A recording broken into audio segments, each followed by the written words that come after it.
big outlet area up there. Everybody was bitching about the signs, about the lighting, rather. Signs is a real issue Used to have this upside down, they used to call it an upside down shoebox for lights in the parking lot, so Oh, yeah, people didn't like it. because it wasn't bright enough or what? Yeah, well, people complained that the light went out too much.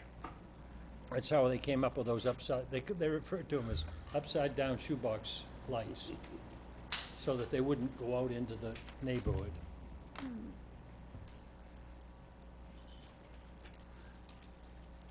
I don't know, I'm an LED fan myself. Well, the new The law what? is to I'm an keep the LED light fan. Oh, you? from going into the sky, so the astrologers Everybody's got an opinion. will be able to. Well, I know. there's two Okay, I parties think going we're on all here. set. I'd like to call the local planning agency to order at 8:59.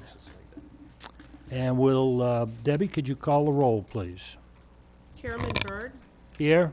Don Colapetro, Here. Sam Vincent, Here? Bob Thinis, Here. Rex Sims, Carolyn Gallagher. Here.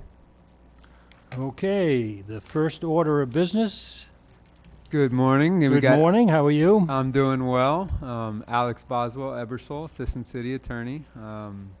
We have item 3 here, and it's a review of an ordinance which is an amendment to the Bonita Springs Land Development Code, Chapter 3, amending Article 4, Design Standards and Guidelines for Commercial Buildings and Developments by adding Section 3-498 to prohibit certain architectural lighting, providing for conflicts of law, severability, codification, Scrivener's errors, inclusion in the code, and an effective date. So, as the title says, it's prohibiting certain lights that are associated with the architecture of buildings. This applies in the commercial to commercial buildings and developments. It's in Chapter 3 of the Land Development Code, and it obviously has some pretty, I guess, basic exemptions for emergency lightings and holiday lightings and things of that nature. And with Is that, the exemptions that are listed here? yeah, the Okay, I didn't get those in my packet, and, obviously, they're not the comprehensive plan, which we're asked to verify, and, I think that should have been included in the packet so we really know what we're doing here, because I don't have a clue what these things pretend. Sure, yeah, sorry about that. We can definitely add that, but what it is emergency lighting. There's a provision for lighting that is generated by fossil fuels. So it would be kerosene lamps and things like that. Also lighting that that are holiday lights during the winter holidays. Those are the exemptions? Those are the exemptions, yes, sir. Well, does it include security lighting? The exemptions? Yeah. Yes, it would include security lighting. All security lighting would be exempted. I'm not sure. Well, I need to know before we decide this. Yeah. I'm concerned about motion-activated lighting. Uh-huh. Is that exempted? Not specifically in the ordinance. I think, by the way, that I think enforcement would be a big part of this ordinance, and I don't think that it would be prohibited because I don't think it would be enforced if you have One of my security- problems is that when you have security cameras, they are no good unless you have some kind of lighting available. Because if you just have security cameras out there, it's just shadows going through. But if you have some kind of lighting in your parking lot, in your facilities and so forth, the security cameras are much more explicit. And so I don't want to do anything that would in any way restrict lighting for safety and for security and for, help me. Safety and Public security. safety, actually. Yeah. And so that's why I'm disappointed that we didn't get the exemptions so that we know what we're talking about here this morning. Sure, yeah, I understand, but just to point out, the intent is these types of lights, I mean, that surround the windows and that, and we're not intending to prohibit security lighting in any way. But we can, because everything we do here has an effect down the road Sure, that we may not appreciate here today, but down the road it affects somebody. I don't want to beat this to death, but so, I think this was very poorly prepared for us to render a decision on when we don't know what it consists of. right, so would a suggestion be to add part language in there that also explicitly exempts security lighting? Security lighting and safety lighting, I think that Well, would, yeah, I would agree with you, Rex. I think of anything the whole thing should be presented, yes. not just part of it, because if something's left out, we don't consider it because we didn't know, then it has consequences that could. Sure, We sure. had an interesting experience the other night, that's why I'm so hot on this. Peggy and I attended an event, and when we left, we're walking down the sidewalk in a parking lot, and I thought about it, the parking lot is exactly what we have ordered here. It's with trees and islands and certain lighting. We're walking down the sidewalk, I suddenly realized that the sidewalk ended in front of the handicap parking. There was a curb there. There was a nice tree there that was 15 years old because trees down here, weeds and trees grow. And it was a nice tree and it blocked out the light right above it. And here's a curb which we have to walk across to get back to the parking lot. Exactly. And I thought, we ordered this, and this is an end result 15 years later that is a Yeah. serious consequence. Yeah. So it suddenly dawned on me that the things that we're doing here several years down the road have an important impact on people. Yeah, no, that's fair enough, and I think, I mean, it wouldn't be that difficult to add to the actual language here, something that also exempts the security lighting. So we can do that. Audrey? Thank you. I just spoke with Jay Sweet a few moments ago. If we could wait before we start amending this ordinance so we have a better idea about the draft and how it's operational through community development, if we could wait for him to be in attendance, express the concerns. As I understood it, this is a very simple amendment dealing with inside window lighting in a very specific limited range. When you start talking security lighting, I'm envisioning the poles outside, and Well, I agree with you wholeheartedly that it's a very simple thing, but yet I think in our packet, we were not supplied with sufficient information to I make that understand, decision. and if we can get you that information, we'll do so Okay, in a thank few you. minutes. And I think that if we don't have the documents here or the staff who can really talk about how they implement it, I think we're a little bit at a disadvantage. I don't want to have anything discussed prematurely. So Jay is going to make a presentation to us. I think he is. Well, in the meantime, why don't we skip over this item? We've got to approve some minutes Perfect. while we're waiting for Jay. Real quick, could I just ask about, we didn't get any of the slides. They were at the city council meeting, but we didn't get any of the slides in this package, which would have really been nice. Yeah, well, when Jay gets here, hopefully he can clear it up for us. Puts it I don't think together. I've ever put slides in it. Oh, yeah, that's true. Staff Yeah. does. Well, they Maybe had it some on the kind of screen, and I'm handout. looking, where are the slides? I need to look at this, and they weren't there. Okay. Sound effects on lights? Yeah. Okay, all. while we're waiting, we have approval of the minutes for January 14th and for February 11th. Do I have a motion to approve those minutes as written? I make that motion. Is there a second? Second. Okay, any discussion? All those in favor say aye. Aye. Opposed? Okay, so we got that out of the way, and then we'll wait for Jay. I had a typo, but if I can find my other copy, I'll Give talk that to to you. Alex. If you can do that right now on the record, I it don't would know. be great. I don't know if Well, I've got a quick question I can throw at the attorneys. When I read the language, it appears that we're talking about lighting that's interior, and then it says or connect, And exterior. and exterior. So basically, we're talking about two elements then.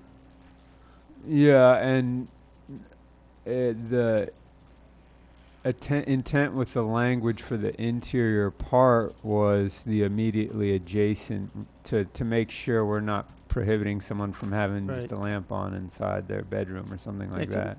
Yeah, because you specifically, it indicates to the interior of any window or window frame or lighting positioned immediately adjacent. So that could be either in or out. I'm assuming Correct. that would include outside. Correct. If it's associated with Okay. the architecture of the building on the Okay. outside, it would apply. Well, Bob, That's why several years ago, I was cited by Lee County. I think it was before we became a city. I've been around here a long time. But I was cited by Lee County for lights around a window, and so I went to hearing. I thought this is stupid. And I went to hearing, and the hearing officer declared that because there was no words or letters in the window, did not constitute a sign. So having lights around the window interior was not a sign, and therefore there was no violation. If I can be a little anecdotal also, I had a case a few years ago dealing with adult entertainment.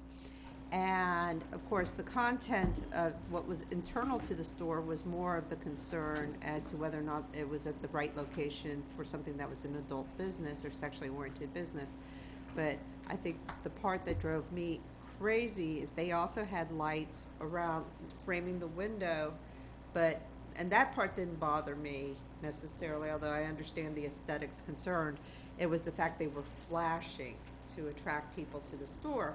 And in this particular situation, this was in Bonita Springs, the particular store was located very close to my grocery store. So when I was stopped waiting to make my left turn into the plaza where my grocery store was located, I would be deluged by the flashing lights. It would, I certainly think that there was probably some traffic issues and safety issues with those particular lights, the way it was set up. Not just aesthetics, but was a safety element based on how it was flashing. And the store eventually decided not to go in business, but when I was in discussion, or go out of business, but when I was in discussion with their attorneys about trying to, how are we going to resolve this case, because we filed a nuisance case against them for the adult issues, I made the comment, like, I need those lights stationary, as opposed to flashing. Now, this is so our code already, the sign code already prohibited use of lights in the flashing manner. This is, which I think is funny with the sound effects back there on the screen there, but the flashing lights drove me into Nutsville. With that, Jay is here, and he can talk Jay, we about our had some code. questions this morning about the exemptions for this proposed change. And we're told that you're the expert on this, so. Sure. And let me go back just a little bit. We haven't had a big problem with this yet. And I want to stress that we've got one or two instances, but what we have noticed in several communities, and I can name two right off the top of my head, Lehigh and Clewiston, both. You go down their main street, and every mobile phone store has a different colored light. Some are flashing, some aren't. As a matter of fact, I can almost tell you by the color whether it's flashing which store it is now, whether it's Boost or Cricket or Verizon or T-Mobile. This seems to be a theme to attract attention to a very small space. And I think we all get that that's what they're trying to do. The question is this: we have already in the ordinance a prohibition of lining a building with neon, so that you can't take and line a building. That's something that is prohibited in our ordinance. We have within the ordinance the dark skies ordinance, that everything needs to have a cutoff and be shielded so that the light doesn't project beyond the edge of the property and it doesn't project up, okay? So now when we have this situation come forward, the question is, could we, and I happen to think that we could, really say you're in violation of this, you're in violation of this. there are people who are arguing that they're not. And so to make it clear, we wanted to make it very clear that, you know, this is the type of thing that is not, we're looking for. The discussion has come up about what is excluded. Is a display inside a window excluded? And the answer to that is no. Those are already controlled by other portions of our code, which limits the display area of the glazing to 30%. So, and that's an ongoing problem we have that we already have addressed in the code, but Neighborhood Services fights with certain stores all the time that they have posters covering all the windows. That's not allowed.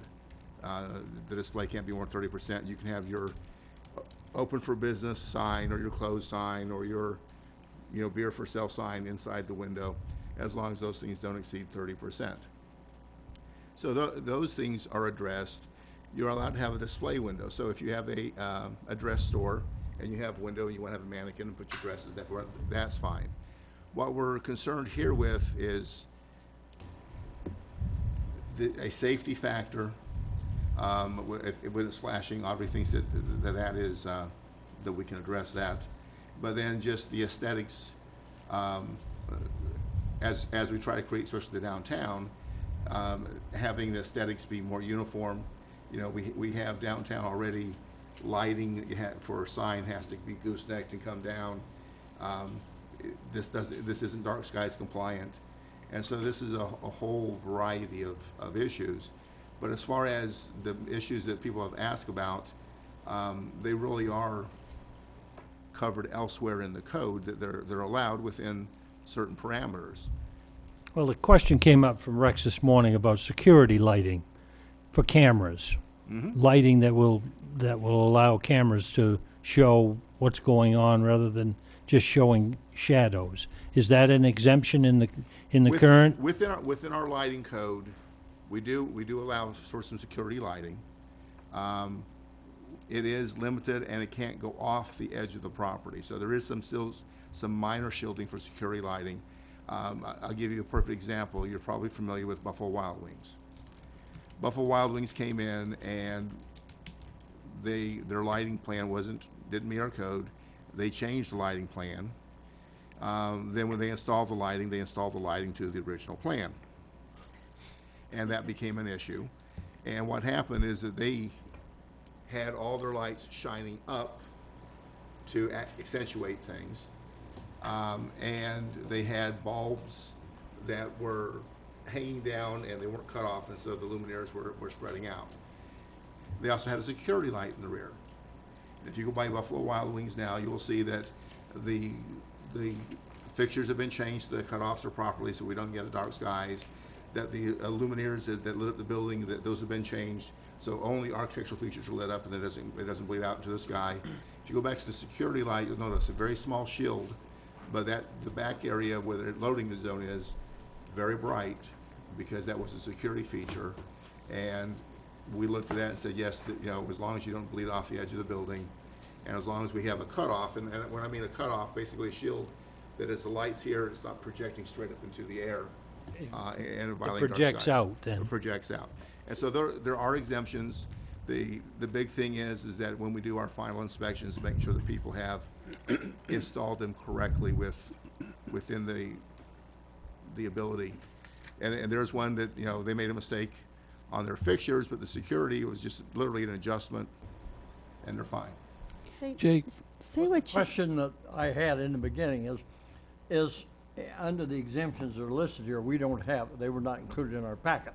So my question is security lighting specifically one of the exemptions? Security lighting, yes, but it's not in this ordinance. It's in the other place in the ordinance. Well, shouldn't it, if we're showing exemptions here, it says that this shall not apply to the lighting, so forth, so on. And so I want to say, as part of the exemptions, I want to make sure that security lighting and safety lighting is specifically excluded. I think if you had added just the few pages that you reference in here about the security lighting, 3/269 and the 661G and H, it would have helped us. Just if they So just we put a didn't get few any of that extra in the pages packet, in so there. we're, Okay. Okay, I understand. 3269 is the dark skies ordinance, and then the sections in chapter 6 that are referred to are in the sign ordinance, and those are the emergency lighting, holiday lighting, and kerosene type lights that I mentioned. Yeah, Would you like me to quickly print a few copies up? I mean, there would be noise. That would be in the good. machine. Yep, Yeah. that would be So good. if I Alex did could look up at the dark skies part of it. 322, but- 269. Mr. Chairman? Yes. Is this, I'm having trouble following this thing here, which is not odd, but are we specifically targeting those LED glazing strips? Is that what where the focus of this is? I mean, that's what I'm seeing up there. That seemed to be the heading. And if so, if they're already there, are they grandfathered, or can we force removal? And I don't want to, I think I want According to to be this part of ordinance, that. and I'll let the attorneys answer that, we can force removal. And that's one of the reasons this is very narrowly, and Alex is the author of the legal portion of it, and it's my understanding that's why this is so narrowly scoped. It is to target those LED strips, whether they're inside the window or outside, and there is a compliance period. Mr. Chairman, I have a question. Yes, go ahead. One of the issues about using the new LEDs is the huge saving in electrical costs. Sure. Is this something that we're going back to the Model T to? And do we have any examples that are actually there now that we're, I think we Worried have about. one. We have the one on. Mike Fegon, Community Development. There have been a couple examples cited by code enforcement going back as far as last year of these types of lights creeping into portions of the city. At the time, we didn't have the ability to regulate those types of lights, which is where this ordinance essentially came from. To answer your question, Mr. Sims, there is a difference about using LEDs to externally light your building or even internally along the windowsill versus using them throughout your store to save energy and electricity. This doesn't affect the ability to do that portion of it. So, Jay, if I can ask a question. As we look at this new restriction, I guess, does this apply to all parts of the city or just downtown? All parts. All parts. It says any building. Any building. One of the things I look at is the architecture and how this directly relates to the architecture, because you're changing the architecture and the character of the building. You're using it more as a trim piece around windows and things and doors. And if we're trying to go into the direction of more aesthetic buildings, this would not meet that intent. This is decorative in nature. It's not a part of the building, so it's an applied decorative thing that some people, it's not attractive. It's a hint, I guess, hence Las Vegas. I was going to say it's a Las Vegas. And, and so if we allow this to happen all over the city, we then are approaching something like Las Vegas, where everybody's fighting for the first word to the customer. And again, it's closely related to signs. And the question is, do we want to see battles going on with color and LED and bulb lighting and all kinds of different lighting? Because lighting is ahead of most industries, and we could see many new things here. But I think conceptually, we need to decide conceptually, what do we want to see? Well, the council, not us, but the council, and how this relates to the comp plan, I really don't know. Yeah, I agree with you, yeah. Sam. My biggest concern was when you review the architecture of a building, you look at the parking lot lighting, and usually there's no lighting on the building, except they may identify signs as part of that approval process. So when you start putting lights on the building, to me, is another sign.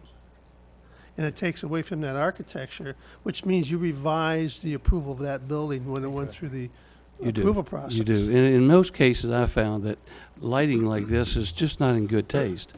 And that's what we're looking for, is things that are done in good taste, and it reflects on the community as a whole. And on the other hand, too, there are times, I'm sure, as an architect, you want to see some soft lighting landscape lighting Yes, is something that. there's plenty of great lighting out there other than this. Yeah, I mean, this is not really what we're looking Right. for. Sam, I just want to say, I think that was well said, and I think it elevates the aesthetics of our community by not allowing it, gives us a little bit more respect, you know, that we're not just a fly-by-night little neon town. I personally think it's a good idea. Yeah, if you were to show different examples, different uses of buildings, you'll find that this is least appreciated. Yes. Uh, But I did understand Rex's Yes. concerns, and as long as they're taken off the table, I think we're good. Right, I think Rex made a very good point. Yes. So this handout we've just gotten, Jay, can you, Sure, this is our outdoor lighting standards. This is part of the Land Development Code. And as a matter of fact, it's one of the chapters, it's right next to the chapter, talks about architectural design in the Land Development Code. And so as you go through here, there is all the different, there's the general exemptions.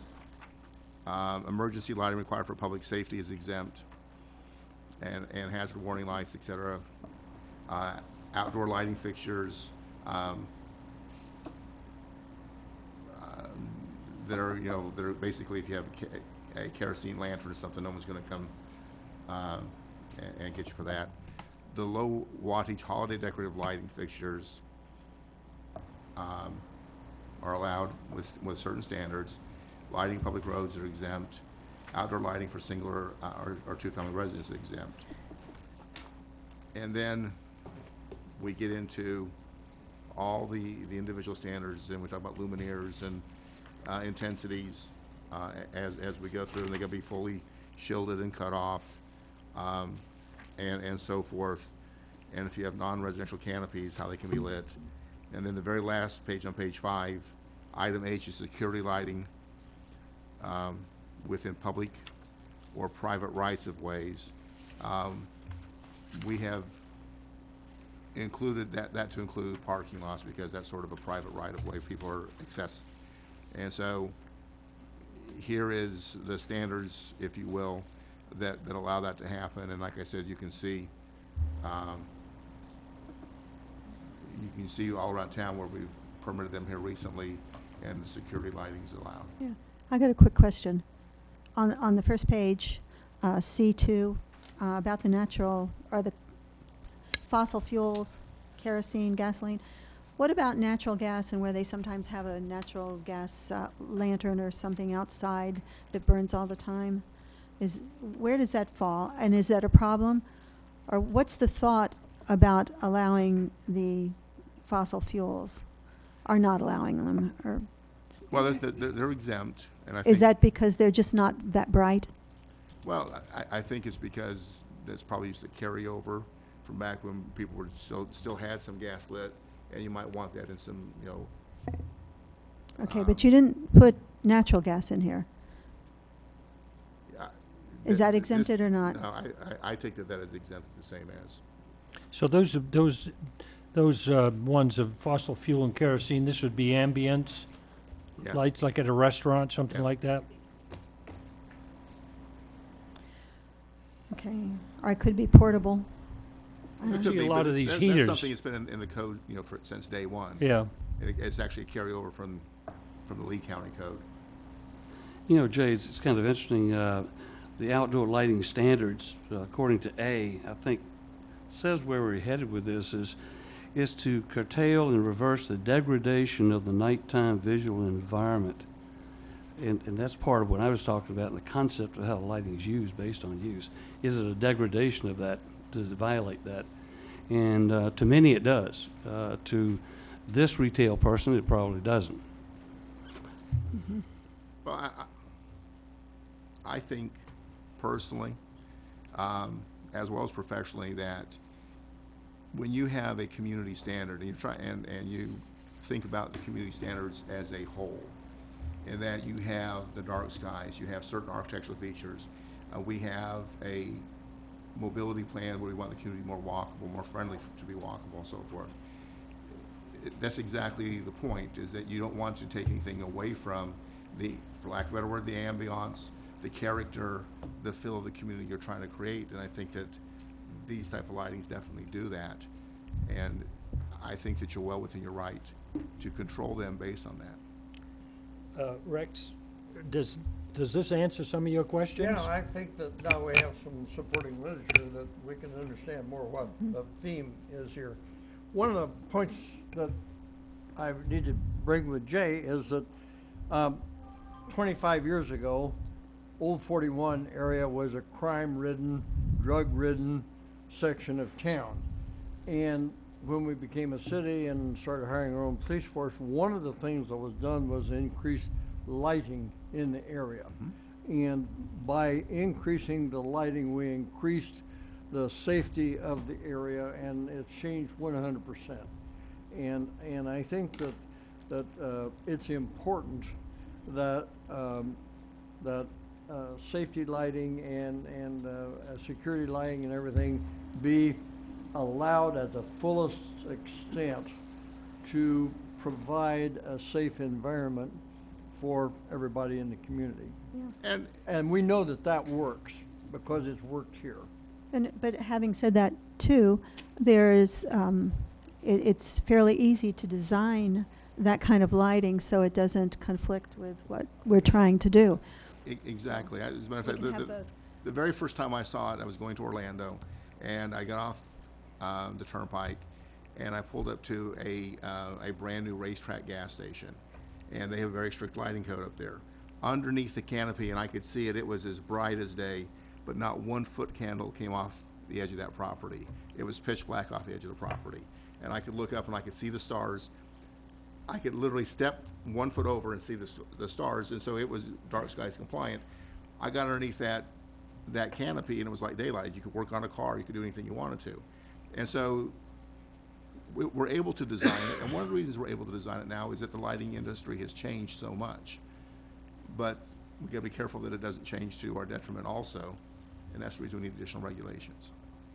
And if I could just point out one thing, if you look in that section 3-269 that we just handed out to you, there is that security lighting section, and it basically says that this type of lighting is not associated with architectural or aesthetic reasons. So I think it gives more leeway to use those types of lights.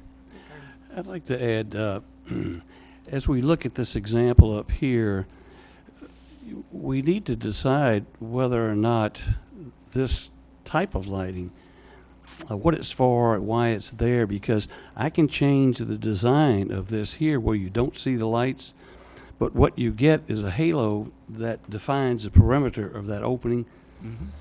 And so I guess we need to really take a look at how we will look at the businesses here that want to disguise or hide or conceal the lighting, but yet still have a halo.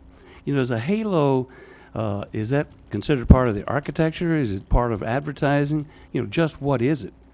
And from my viewpoint, it's part of advertising. It's advertising for the business. You're trying to say, come and see me here. And the question I have is whether or not we want to see that sort of thing, and whether or not, you know, it's all over the city or just in an Old 41 area. The character of Old 41 is a lot different than all over town. And in some cases, the accentuation of how I get in the building, what do I look at, is part of the use of the building. So I don't know if you can throw all of these eggs into one basket, because in some areas outside of downtown, it may be that it's appropriate and fits the shopping center, for example. So we have a number of things to look at here, not just this type lighting, because they will find a way to light the perimeter of these openings. I think though what's happened, and in the examples you have there, it's more than lighting the doorway or more than lighting the window so you know where the door is or you know the window is. It really is, you know, it shoots across the road right of way. I mean, you could be on the opposite side of the road from the business, and it's so bright and intense that it's shooting out there, and that's the difference. You know, and a perfect example would be, I think, Sam, if you were walking in a downtown area and there's some halo lighting that guides you to the door of the store so that you window shop, that could be something positive in the right setting. But to come just out there and bam, bam, bam, bam, bam, you know, it's like the carnival barker out there, the Right. equivalent of that, and we wouldn't want that. Well, you I know, think you had a very important word there when you said inviting, because to me, a certain area of lighting has to be in existence to have an inviting invitation to come into your business or whatever. Too much is too much and not enough is scary. So whether or not you can put on a graph the correct amount, I do not know, but there is an element there that has to be in existence to create the atmosphere that we're looking to create. And I don't know if you can graph it on a piece of paper, but that's what we have to do. well, you know, Rex, this reminds me a little bit of, or a link to the use of the building. For example, a theater. We all know what theater marquees are like. Marquees are covered in a different section, and it's under signage. But marquees can have under canopy lighting, little 2-watt bulbs to say this is a theater. That is a use. You know, but is that a different use than, say, this right here? Because there will be a connection made between this type of bulb lighting, it looks like, with, say, marquee lighting. But you're raising an interesting thing, because one of the discussions I think we're going to have here, if we ever get around to actually seeing this thing, is that in the case of the theater marquee, instead of having lighting as exists now, could it have LED under there? Yeah, according to code, it One of can't. the questions we're raising here Yeah, today. according to code, it can't, but it does allow the little 2-watt typical bulbs that you see. But there can be made a case of comparison here between these two. But that's more of a signage issue, but the lighting does fall within the reading of that. Yeah, it does, and as a matter of fact, when we revised the sign ordinance, we recognized that there could be, for lack of a better word, I'm gonna call it confusion as to what's marquee and what's not. And so we put a provision there for a special exception, so that if staff felt that it was not quite there or a little beyond, that it would come to council for approval. And I think that was an appropriate decision we made on the sign ordinance, because I think you're right. A true marquee could be gorgeous and it could be abused. Yes. Yes. Alex, do you have a presentation you were going to do on the lighting? No, this was just a couple. Just different that one? slides, yeah. That was just the same language we have, and there's the moving lights. But the one thing to point out is this would have amortization, where 30 days for the effective date and then 60 days thereafter for all existing violations to come into compliance.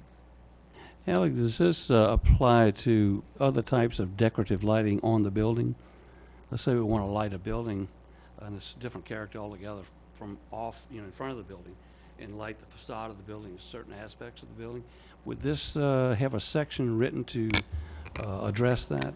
It doesn't as written, but I think it does. I mean, you'd still have to shield those lights and things like that.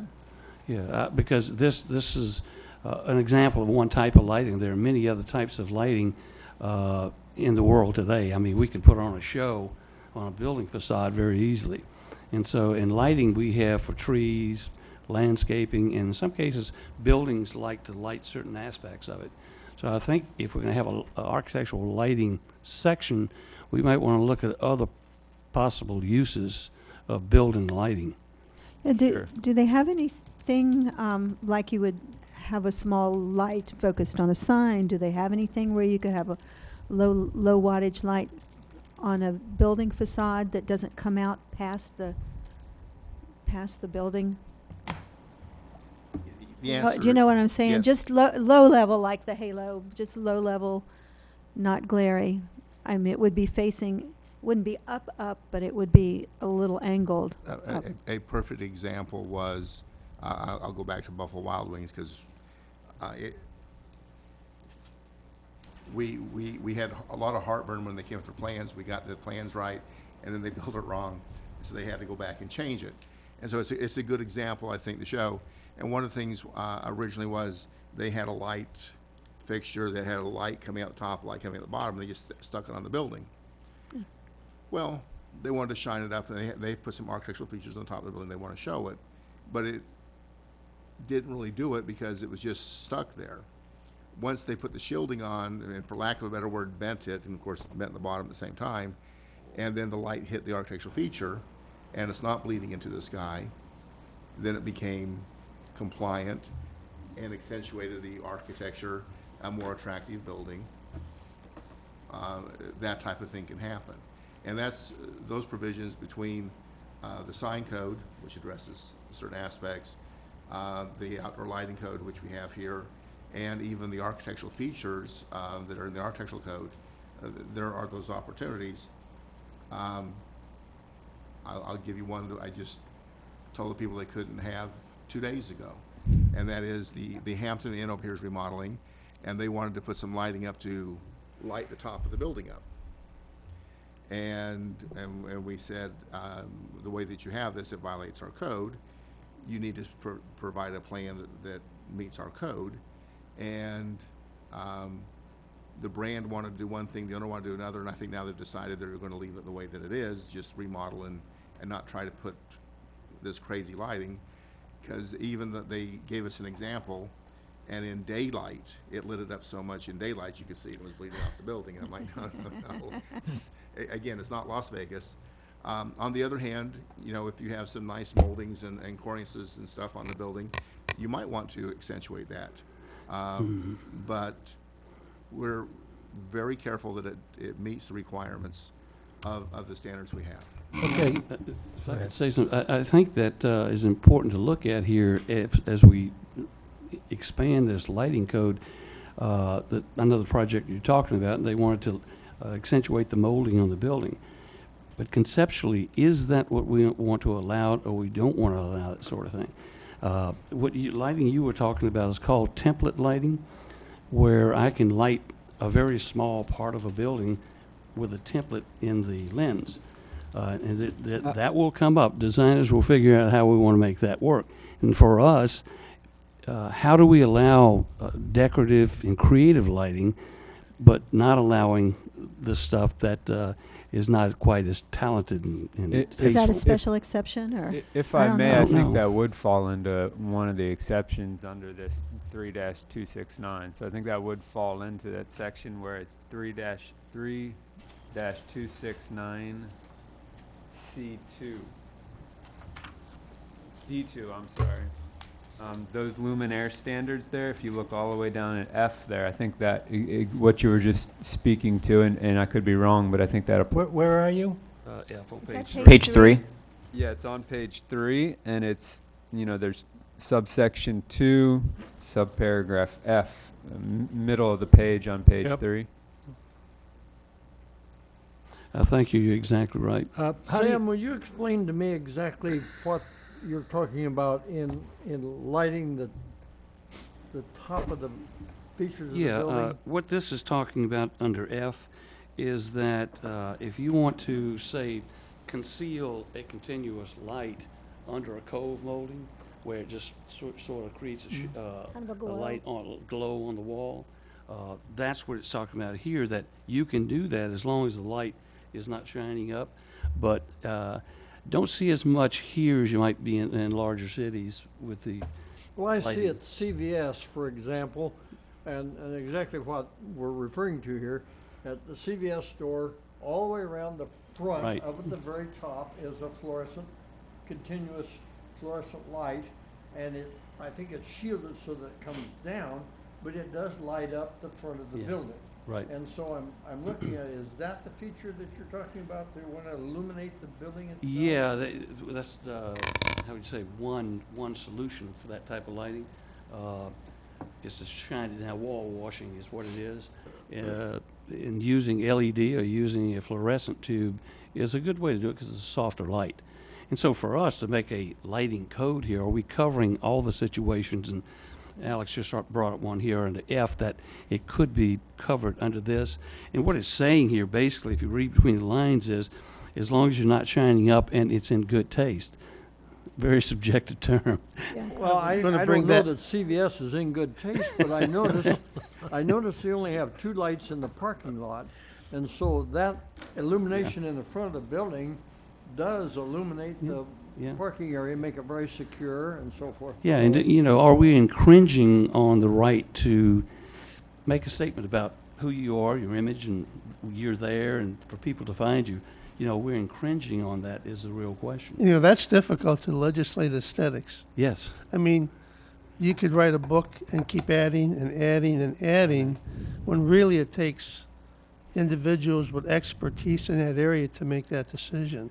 So, yes, this is a tough call. It's very tough because the talent of the designer is where it lies. But really, what we're addressing here is the flashiness of it and the brightness of it, I correct? think it's the carnival atmosphere Yeah. that we don't want. Mr. Right. Chairman? Yes. If I could go back to what Sam commented on before about the movie theater marquee. And you said that, what I heard was that the, like a 2-watt light bulb would be okay, but you wouldn't want a 2-watt LED in there. Why? You're talking energy efficient, you know, why couldn't you use, not all LEDs are, you know, blinding type, Right. although I have a few, but you know, they make them in low wattage. Why I don't want to see that singled out as you can't use those.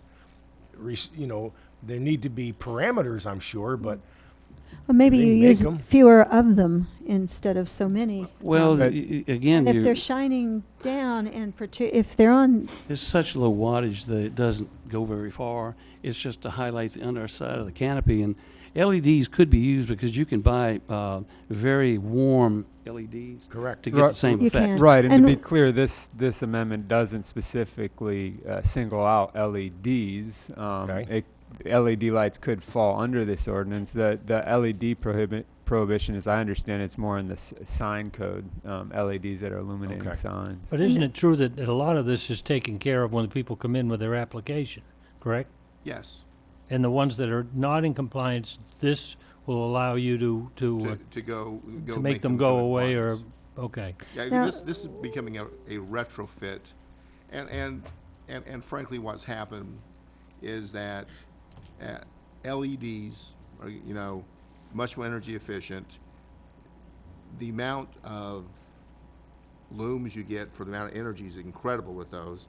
If you've ever gone to replace, you know, that 100-watt bulb, I can buy an LED soft.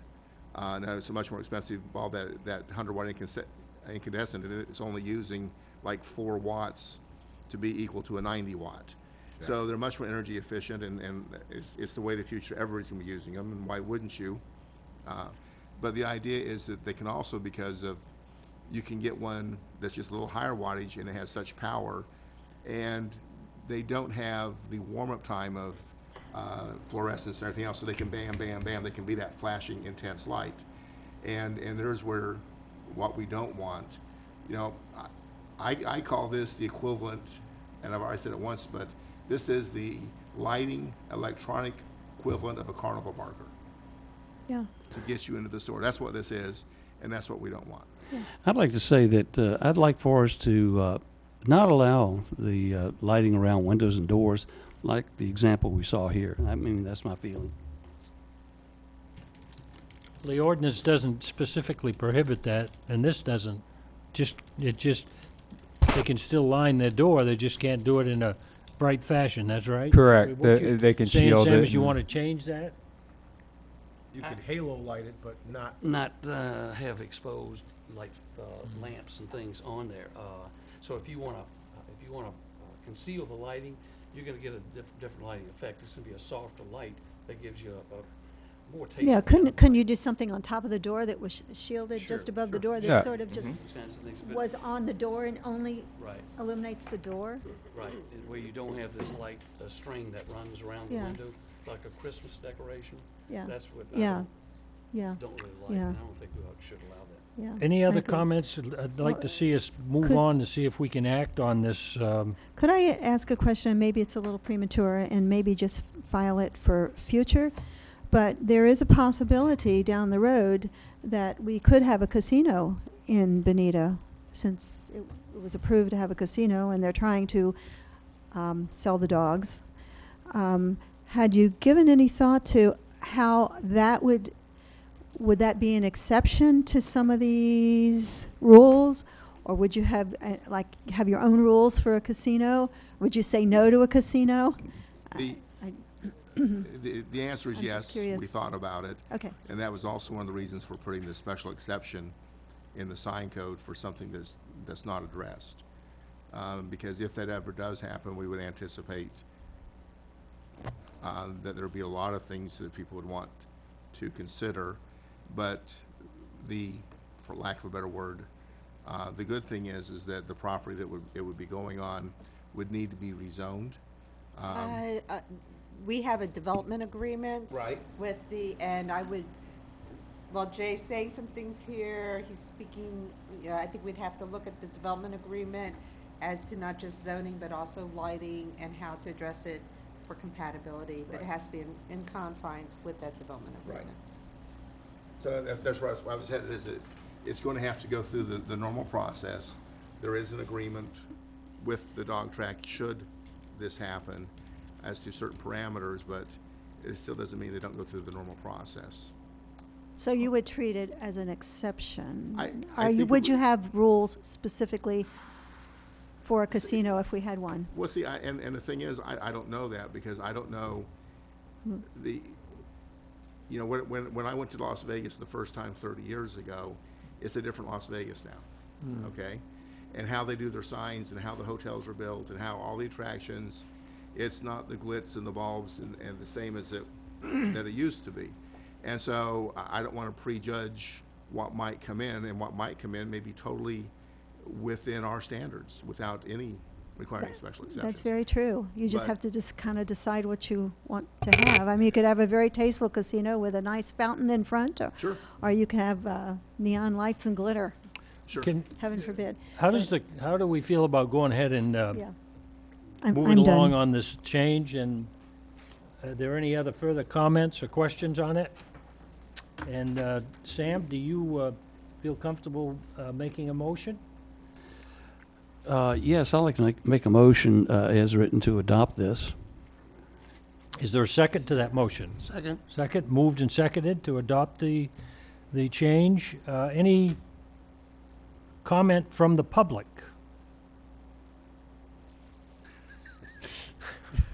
Good morning. We have one public here. You have any comment? No, maybe afterward if anyone has a second, just so I could talk to you briefly. That would All be right. great, one-on-one. All right. Okay, we have no comment from the public. Any further comment from the committee? If not, let's vote. All those in favor? Aye. Aye. Opposed? It passes. Before you adjourn, I am looking at the development agreement. Development agreements, and this is a statutory development agreement, which is straight out of the same statute where comp plans are. So we went through all the proper rigmarole. As to the existing property, we grandfathered it which we would have done anyway, and as to further development review, there's a paragraph that we acknowledge that an application to allow the development permit in the agreement will need to be filed, requesting a modification of the property's zoning designation and such other approvals as may be necessary to accommodate the project. It is the desire of all parties that such application be considered as soon as reasonably possible. That would be when they would submit it, of course. The developers will look to the city's redevelopment program for the Bonita Historic River District, which is another name for the downtown area, for guidance in designing the entertainment uses in the project. If the project provides for multiple structures, the design shall reflect a unified or complementary architectural style. But the old 41 overlay doesn't encompass that. It starts at Beach Road and goes north. You're correct as far as the RPMK study. As far as where we have the redevelopment for purposes of tax increment for receiving county financing, it does include this property. Oh, that'd be nice. Oh, I can, yeah, Yes, it's quite a bit that's more very than, nice. The previous one that we had Yes. back in 1991 included Spanish Wells. and Bonita Bay, it went all the way to Bonita Bay, yeah. And that just is implying about casinos or other things This would too? be for if slot machines were permitted at the existing Greyhound dog Okay, track. I would consider that. We entered into an agreement with the Greyhound owner. Now, of course, if there was other casinos, I don't see That's that something- happening, but I think that's something that the city needs to think about, is how many casinos would they want? I you think that know- answer's been done by council in the past as Yeah. one, but Yeah, that's not, okay. I mean, again, that would be something. Do we have any other public comments before we move on? Our next meeting, we've already taken care of the minutes. Our next meeting is May 12th. Presume that works for everybody? Yes, me. Yes, Okay? So, with that, we are adjourned. great. Good job. All right. Glad you got it straightened away, Rex. I never have to worry about Yes. wandering off with Yes. you.